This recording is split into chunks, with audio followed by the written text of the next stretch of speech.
उत्तर प्रदेश के शहर अब तेजी से बदलने वाले हैं। लखनऊ, कानपुर, वाराणसी, प्रयागराज, गोरखपुर जैसे शहरों में दशकों से खतरनाक बनी जर्जर इमारतें जल्द ही इतिहास बन जाएंगी। योगी सरकार प्रदेश में पहली बार व्यापक शहरी पुनर्विकास नीति ला रही है, जिसके तहत 25 साल से पुराने खतरनाक भवनों को तोड़कर उनकी जगह आधुनिक हाई राइज बिल्डिंग्स बनाई जा सकेंगी, वो भी रिकॉर्ड समय में मंजूरी और भारी छूट के साथ। आवास विभाग चाहता है कि जिस भूमि पर पुराने भवन जर्जर हालत में पड़े हैं वहीं नए निर्माण को बढ़ावा दिया जाए ताकि उस स्थान का बेहतर उपयोग हो सके।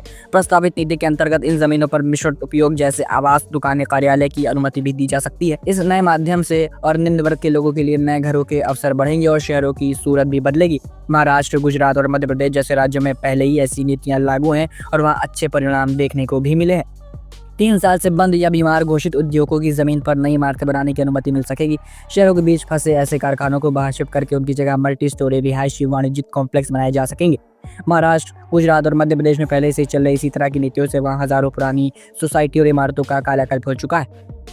गुजरात के तो कोऑपरेटिव सोसाइटी के पुनर्विकास के लिए अलग ही पॉलिसी है, जिससे लोगों को बड़ा फायदा हुआ है। अब उत्तर प्रदेश भी उसी रास्ते पर तेजी से बढ़ रहा है। योगी सरकार का यह कदम न सिर्फ शहरों को सुरक्षित और सुंदर बनाएगा, बल्कि आम आदमी को सस्ते मकान उपलब्ध कराने का सबसे बड़ा कदम साबित होगा।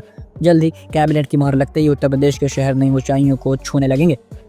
इस नई नीति के मुताबिक 25 साल से अधिक पुराने भवनों को पुनर्विकास की श्रेणी में शामिल किया जाएगा। इसके साथ ही भवन का स्ट्रक्चरल ऑडिट अनिवार्य होगा। केवल वही इमारतें पुनर्निर्माण के लिए योग्य मानी जाएंगी जिनकी स्थिति रिपोर्ट में असुरक्षित या जर्जर पाई जाएगी। साथ ही यह नीति केवल बड़े भूखंडों पर लागू होगी। छोटे व्यक्तिगत मकान या एकल भवन इस दायरे में नहीं आएंगे। लीज पर दी गई जमीन पर भी पुनर्निर्माण की मंजूरी नहीं दी जाएगी।